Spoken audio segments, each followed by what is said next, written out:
Ho, ho, ho! Old MacDonald has a farm. E-I-E-I-O. And on that farm there was a chicken. E-I-E-I-O. What's up, guys? How you doing? Sorry, I've been singing little kid songs all morning. It's a lot of E-I-E-I-O's these days. A lot of E-I-E-I-O's. Good. It's good to see everybody. Man, let's go. Let's go shred. All right, all right. Boom, boom, boom, boom, boom, boom, boom, boom.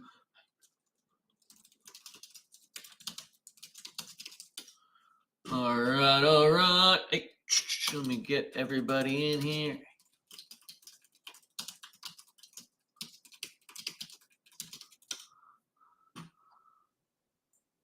Whoop. All right, let's get to work, baby. How you doing, guys? Good morning. First of all, Lana, what up, baby? Schneider, how you doing? Dudes, let's go do what we do, which is the do. Happy Tuesday. Tuesday's an awesome day because you're, not Monday and you're not hump day. You're kind of in the hump day between Monday and hump day. That's nice. Tom, how you doing, baby? What's going on? All right, guys, let's get to work because there's a lot to unpack in this market. I think we've got so much good action going that we want to be able to really, we want to be able to take part in every way that we can. So let's get this thing going and then we'll chit chat. All right, so let's first take a look at the general market indexes and see where we're going. So first of all, yesterday we had a pretty nice bounce in the market, right? We had about a 1.5% move on the QQQs. We had something similar. We had something similar in the IWM. So that's all. It's all gravy, right? That's what we want to see. Now, beyond that, right?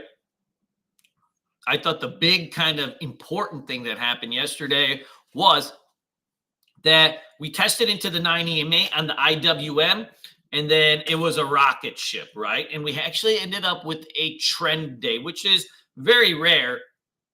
A lot of times, you get a couple trend days, a week in any particular index in a market. So it's nice to have them. So this is all good. So we held the 9 EMA, we ramped up, and now we've got a little bit of a weak open, which is no big deal. So yesterday was a really, really good kind of day when you see this kind of action to trade. Why? It's across the board action, right? You had action in big cap tech, which is your QQQs. You had action in your small to mid caps, your SMEDIUMs, which is your IWM. So that's scenarios where you really want to lay it on and take on some risk, be aggressive with your day trades when you see that. So this is all, I think, a good thing. Now, what happens today, right? So we've got so far a little bit of a weak open on the IWM, which I think is not anything. I don't think it should be anything of a too big of a deal. Frankly, if we came back into somewhere into this zone and held at the open, I think it might even give us a little bit of a buy opportunity in these type of names. So let's keep an eye on the IWM. We're bleeding off a little bit, but nothing that I think would be Scary McGee, right? Where you'd be like, oh shit, I got to short some stocks today.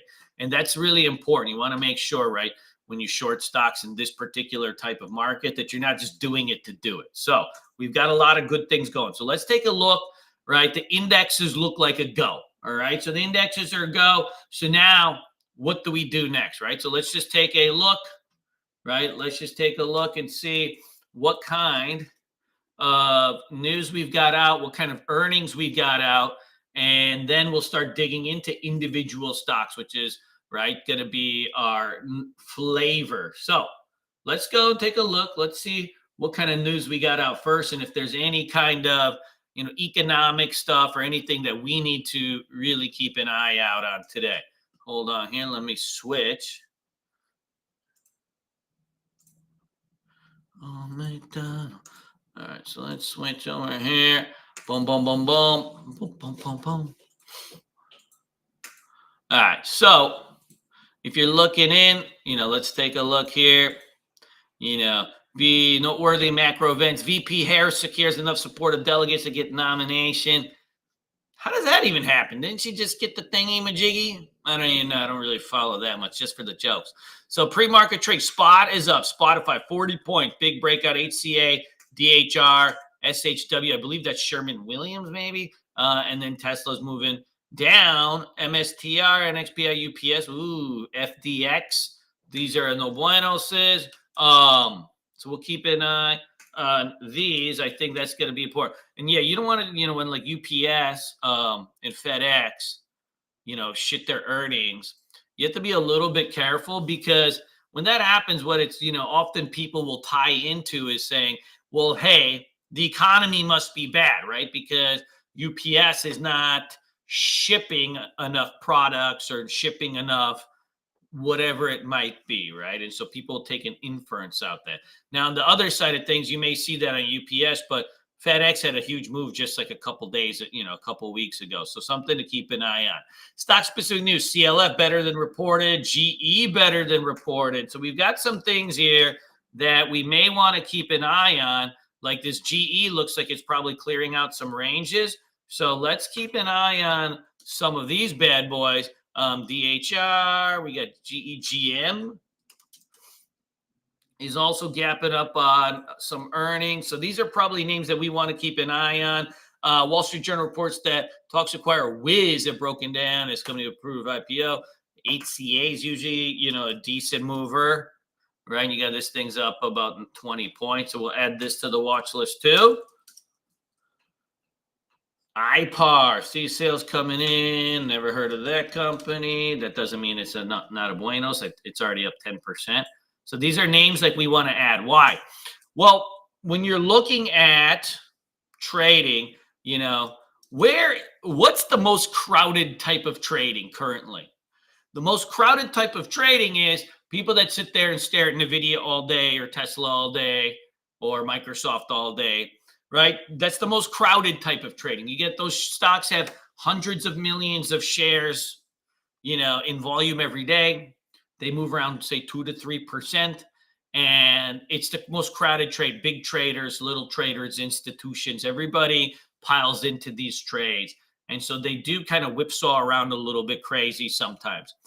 The undercrowded trade, the one that gives you the most alpha, right? The most range, will be surprise stocks, right? Stocks that have some level of news out, some level of catalyst out, and nobody's watching them.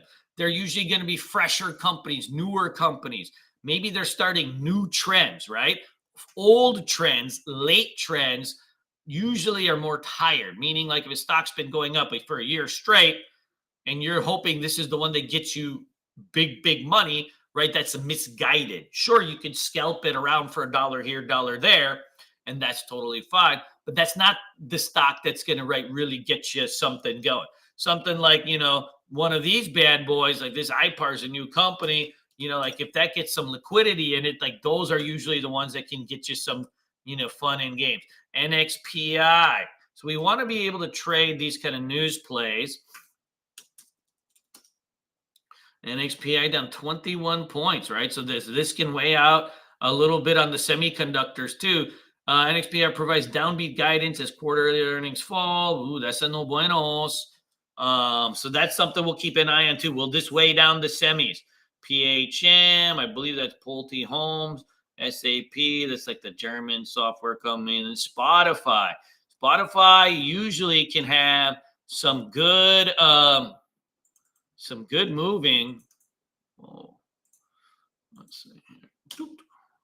Hold on here.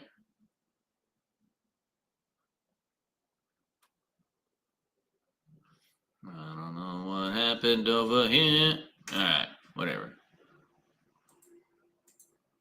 So beyond that, let's take a look. Shit, is my net down?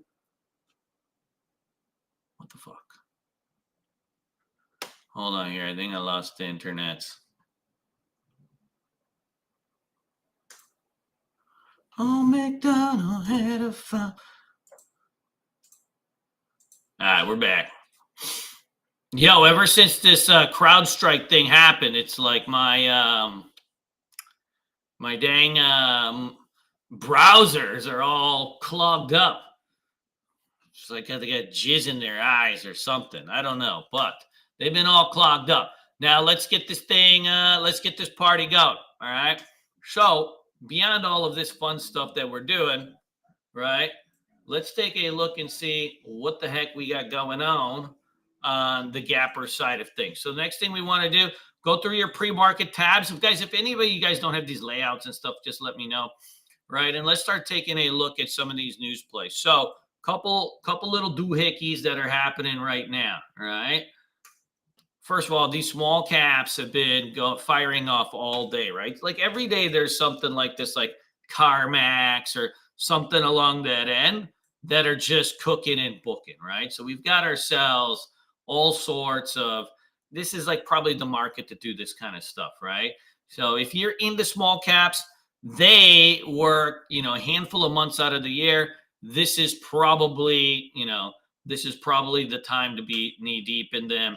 Not my particular flavor, but hey, I don't judge. Well, I judge a little bit, but not too much. Tusk. Mammoth Energy receives one settlement, share surge pre-market. This stock is too thin. It normally just does like 50,000 shares a day in volume. We leave that alone. Now, Spotify. This we can get behind. So Spotify is a pretty low float stock. It's only 200 million shares. It's definitely a large cap company, but you have room up to here on something like this, right?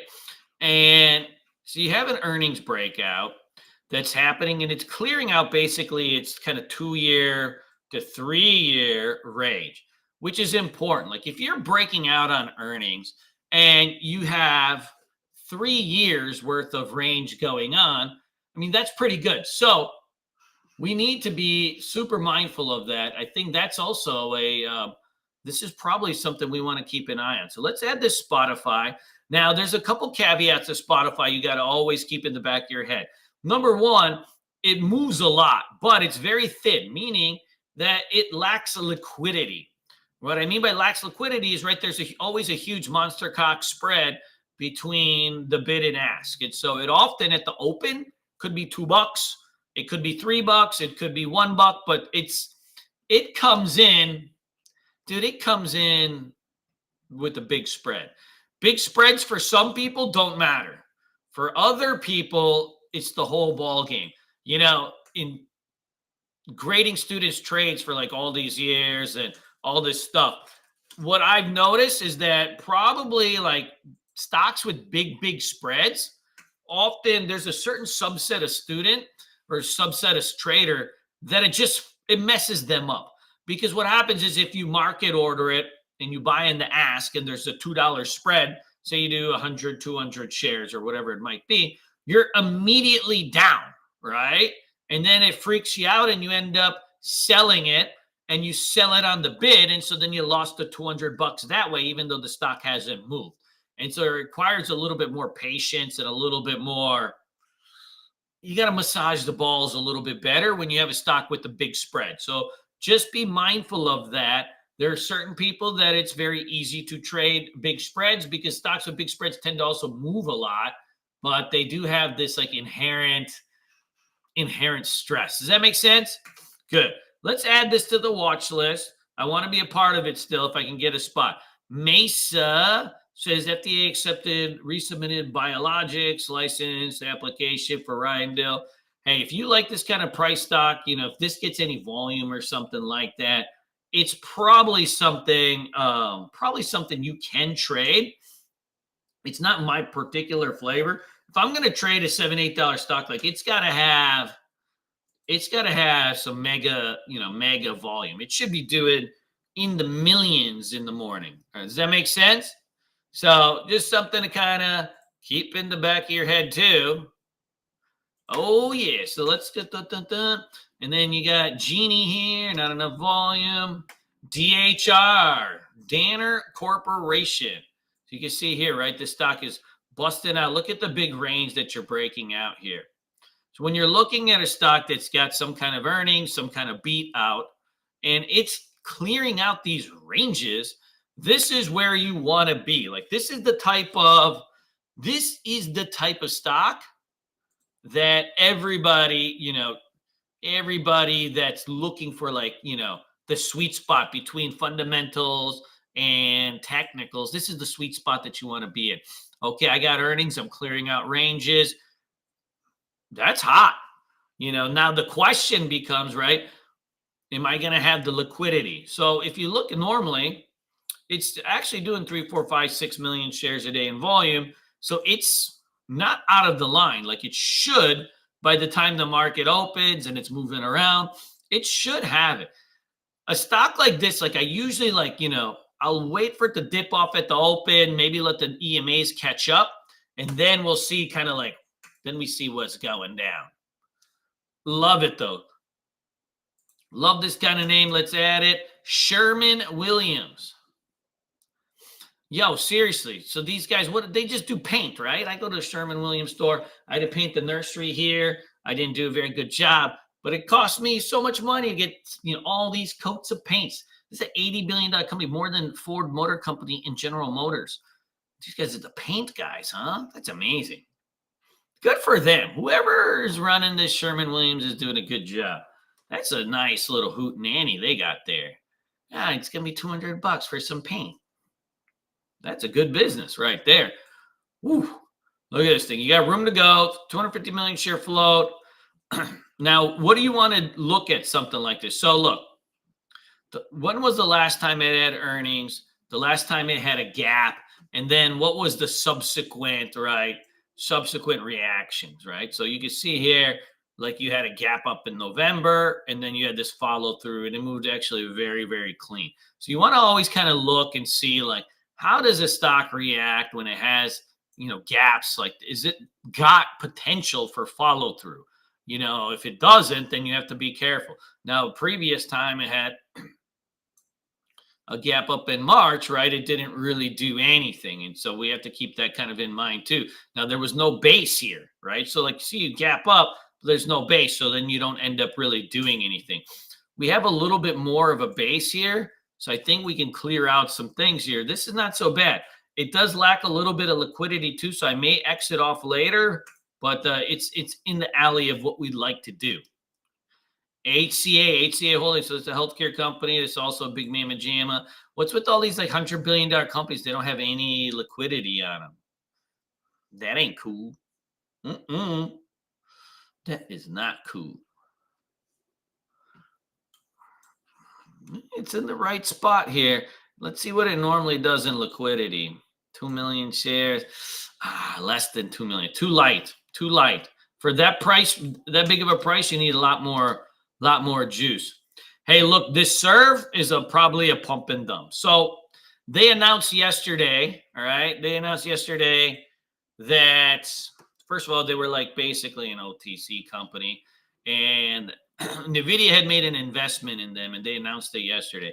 NVIDIA made an investment in them long time ago. So it wasn't just like, hey, yesterday NVIDIA made an investment, and so, or 2 days ago or whatever. So most likely this is a short after it starts to kind of pop back up here. It's pretty low float, so I think some of the chat rooms will probably try to pump this thing up. But once you get this thing back into somewhere into this zone, this is more a Fady McGee than something that's a good God-fearing Christian stock. So I'd leave that alone unless you're trying to fade. All right, chunk. Fade. Tobias, what up, baby? So look, this actually could work. This could work. So General Electric, right? Not really like the sexiest of names. I get that. Right? I get that. But you have a 1, 2, 3, 4, 5 kind of test breakout going from May. All right. That's a pretty, right? That's a decent enough base. Now, it's a little bit of a thicker stock. right? You got a billion share float, but float doesn't matter as much as it used to. So back in the day, float was like the end all be all, right? If it was a stock that had a higher float, essentially it was going to be a dud. But what's happened recently, like, in the last few years, because of the algos and, all this kind of stuff, is that you have a lot more juice in these things than you would have had before. So like this is actually something that can move today. I want to add this to the watch list. Snappy chat. This is right, just gapping up in the middle of nowhere, so that's not going to work. Now let's take a look on the downside, see if there's any debacles here that we can play. Stay away from the small caps. Polaris. Look, so this thing has been in downtrend for a little bit. You're clearing out some levels here. This could work. It does trade a little bit thin, and so I'd be a little bit worried about. The entries, but this is the type of stock that usually on earnings days will move pretty big. So I'm into it. Like I'm into it. What do you think? All right. Yeah, let's boom, boom, boom, boom. Let's roll with this one. UPS, same type of deal, right? This is going to probably move a lot slower than Polaris because it's a much bigger company. You can see here, you're breaking down this level here. UPS posts lower Q2 adjusted earnings revenue updates. That's a no buenos. Let's add this, guys. We're in the peak of earnings season right now, so we want to be really looking at these bad boys.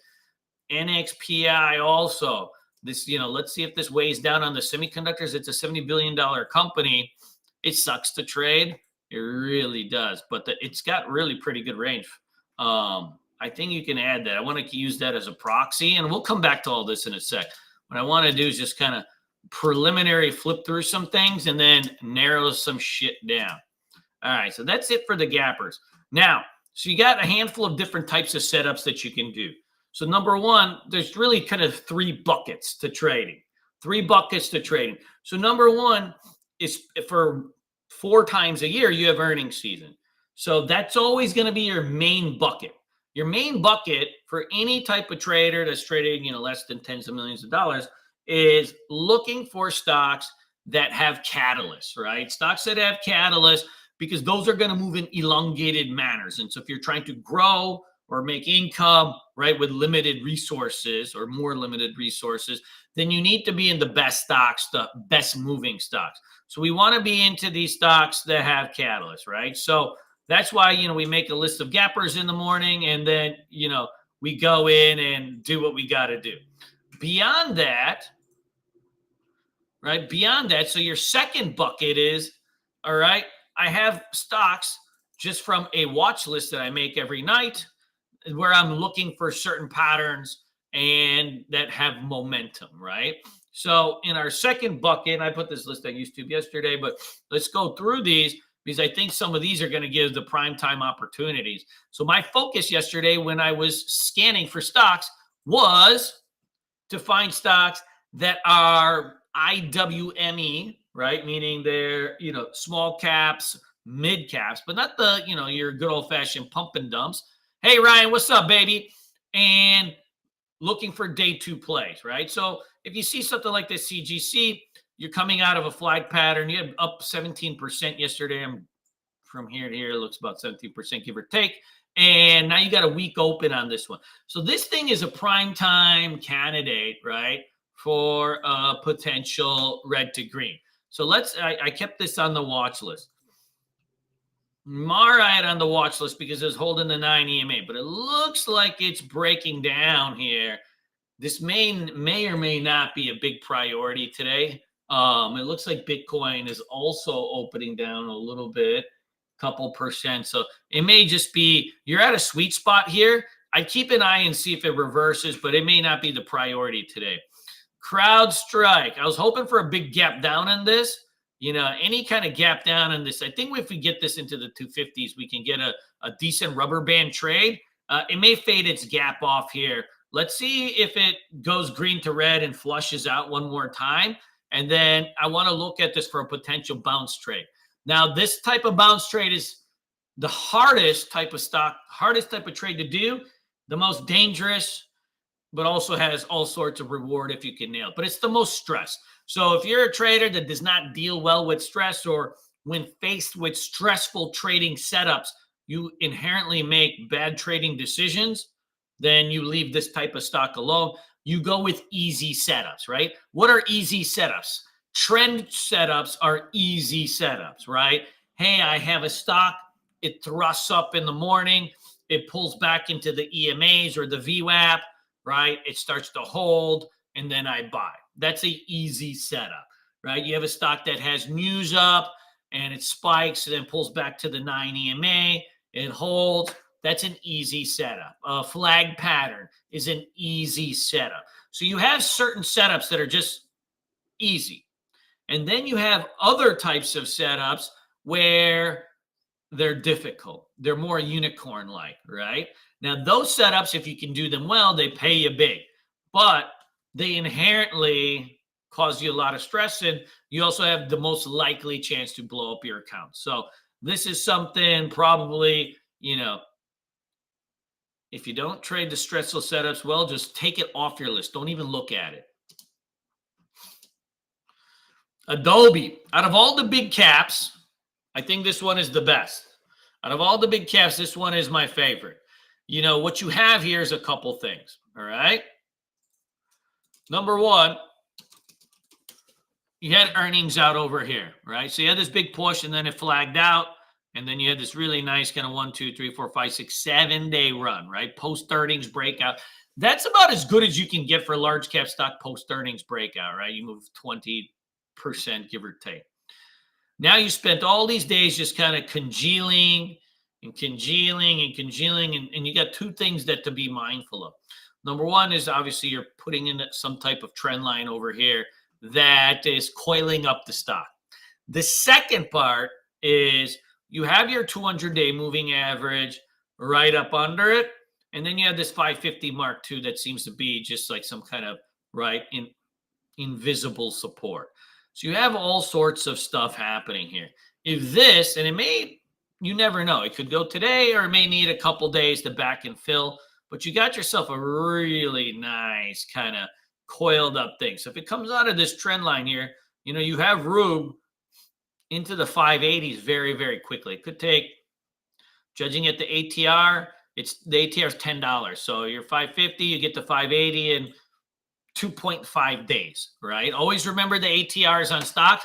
It'll tell you how fast you can get into your targets, right, when you're looking at them, so that you don't get big city dreams and hold too long, or do any of the other silly things that we all do when we trade stocks, especially when you're new. It's like every stock you trade, you're like, this could be the one that makes my life, right? This could be the one that pays me forever, and so you got to always just kind of keep the ATR on the back of your head. And so if you have a kind of preliminary target, then you'll know how to get there. Lemonade. I really like this one based on, first of all, the bigger picture. If you look at the bigger picture, this has got a base going from about 2022, maybe even a little bit into 2021. And you've just been kind of testing out this kind of zone of love here for quite some time. I wouldn't even worry about this stupid trend line, right? But if we go here like more on a weekly basis, you start to see, right, this zone right here, right, where it's like 25-ish, and they're never exact spots. Don't ever think they're exact spots. And so you got a little bit of a zone that's coming back out here that's been testing into. So you want to keep an eye on this bad boy. This is a pretty good one. Now there's an issue on this one, which is it trades enough 3-4 million shares, but it's a low float. It's only 33 million shares. It can move a little haphazard. When you have such a low float, they tend to whip and ride. Unless you have a trend day on it, they tend to whip and ride and slip and slide all over the place. So you've got a big spot on this, and it is hanging out very nicely over the 9 EMA, but we do got to be just a little bit careful of the overall, right, the overall look of it. So I love the look, but let's watch the liquidity. Now this QS I can get behind. So you had a couple PRs out over here, and that really drove this bad boy. So you get 7-Eleven. QuantumScape's license deal with Volkswagen Power Company, a positive shift, blah, blah, blah. And so you had this gap up, subsequent follow through, subsequent follow through, subsequent follow through, all the good stuff, right? Now you got 1, 2, 3, 4, 5 days grinding down slowly into the 9 EMA, right? If we start to hold here and curl its way back up, you've got upside to $10, give or take, before you have to make any decisions on resistance. The other thing you got to like about something like this is, right, the volume on the pullback has been pretty light, pretty orderly. That's what you really want to see, right? Just like the IWM, right, where you kind of just pull back orderly. We're doing that on the QS. So if the IWM goes red to green today, I think this could be something that we also keep an eye on. Nahims, dun, dun, dun, dun. Look, so Cypher, if these crypto stocks pick up today, the gap downs get bought up on them, then look, Cypher had a big breakout here at 6. Got the 8. Now you're pulling back. See how it's just hugging at the 6 spots? You got the 9 EMA, and you've got also this level of price support that's building out there. So you're just hugging up on this thing, right? You want to always take a look and see. You always want to take a look and see like exactly where you're building out, right? So you're starting to hold up at this. Now, the big hairy Indian butt of something like this is that these crypto stocks are a bitch to trade. They really are. There's just days. There's days that they trend, and then there's days it sounds like you're slamming your D in a drawer, right? But you've got 2 levels of support that you're starting to build out through. This has got a good God-fearing Christian setup. If you can start to, right, kind of clear out some spots here. So I'd mark out maybe about this 650 or so, and then we'll start to see. So we're just in a little bit of a box out here. Big Al, what up? How was Disney? Now we get into this. NVIDIA is at a key spot here. We'll see. So yesterday you had the kind of bounce. Now you're stuck inside the bone zone here, and you got this kind of gap fill here. If you get rejected, and it very well might because of the NXPI earnings, then you may have to come back and fill this. If you take out this zone here and some of this, then you're getting back into this 130. That's when things get a little bit more dicey. I think there's just easier plays out there. Oftentimes, like, we'll sit there and look at something, be like, oh wow, like I want to trade NVIDIA or whatever. There's probably just easier plays out there, and that's going to be really, really important. So just got to be mindful of that. Now, this one I like. If we need an IWM stock, watch this bad boy. This NVAX went from $11 to 17, so 60% give or take. Now you had a nice kind of orderly pullback right into some support here. If you start to see the IWM go red to green, if you see the IWM go red to green, it's down about 0.4%. Then we'll start to build this thing out. And I got a couple other ones here that you want to kind of keep an eye on. So pot stocks stink to trade, but they did have this run yesterday. So you got ACB and CGC both with weak opens. And so watch these bad boys for the red to greens. I'll probably stay away from these because, dude, there's nothing smellier than people that smoke pot anyways. Do you really want to like also play their stocks and let them make money from this? No, you can't, man. Right? You can't. People that smoke the pot, they just do it because they can't afford the cocaine, and so they smoke the pot. It's the same reason that people drink craft beers. Why would anybody drink a nasty IPA, right? They give you heartburn. They make you fat. They taste very like right, like you just had a big wiener in your mouth. But you do it because you can't afford the good wine. If you could afford the good wine, you would never drink the craft beer, right? Because you wouldn't have these things. And pot stocks and pot is just like that. You would only smoke it if you couldn't afford the good wine or the cocaine. So we don't want to, play these stocks a little bit too much, but we'll scalp our way out if we got it. So let's add this, but I do it with a heavy heart. I don't just do it. I don't do it lightly. And then Lucid. Look, let's see if Tesla goes today. Lucid had this big push from 250 to 4. You're pulling back into the 200-day moving average. And now you're starting to build out here, right? So let's see if we get a little speed up on this. I probably won't trade this either. It doesn't have the ATR for me. You'd have to kind of trade the options on it, but it's all right. Now let's take a look at the big caps.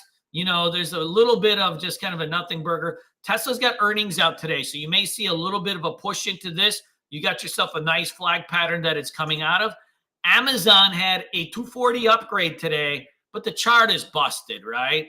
I mean, it's a butterface. It's on support, sure, but it's also kind of a bear flag. So when I see something like that, that's a leave alone, right? Like you just got the butterface. Now you got old Microsoft over here holding right at the 50-day moving average. It's not so bad. You've got a level out here. So let's look at if you look at here in the hourly, you can see it's kind of just nuzzled under the spot. And so if you look here like an hour, this was called like a W pattern, right? And so this is like your kind of classic bottoming pattern on a shorter term time frame. And so you do have that aspect that's you see this, right? It'll look kind of like reverse long horns. So you do got a spot here at 445. I think out of the large caps, that's probably the best one because you've got on the daily chart, you've got levels holding up on the 50-day moving average. And then, right, you have this spot on shorter term time frames around 445. Now with Microsoft, you got to basically trade the options on it because it's too slow to get any big shreds, but it's got a good look to it. Let's keep an eye out on that. Google's earnings are out later today. Meta looks like crap. And then you can see Apple's looking like crap too. I think besides, Microsoft, probably the rest of the big caps are a leave alone for me today. The focus will be more on the mid caps, the PR plays, and let's just do one last run through on the PR plays. So you got Spotify over here, right? Stocks in play. This has got the big breakout on it. You got IPAR. If it gets any liquidity, this is the type of stock that might get some juice. You got DHR, you got HCA, and then you got old Sherman-Williams, which I'm not that keen on, but mostly because it lacks liquidity. I think that's got it. Now, look, if crowd goes green to red and flushes out one last time, I'm gonna try to get this thing into a little hootenanny. Now, one last thing we want to look at is, right, coin did get an upgrade today. I believe it's 340 upgrade. I mean, the problem is it's extended, right? A little bit extended. The good thing is it's gapping down a little bit, but we'll keep an eye out on this one. I wouldn't be surprised to see it go red to green. It is a little bit extended, kind of chopping into this, and Bitcoin stocks are just a little bit weak in the morning. It's on the list, and if we get the right entry, of course, we will do what we got to do. Let me see. EMPH's earnings are after hours. We'll do what we have to do, but just be mindful, we've got this levels that got to clear out. I love the overall look on this thing. I think it's got a chance. I'd rather always hit coin on a little bit of a pullback. All right, guys, let's go do what we do, which is to do a Discord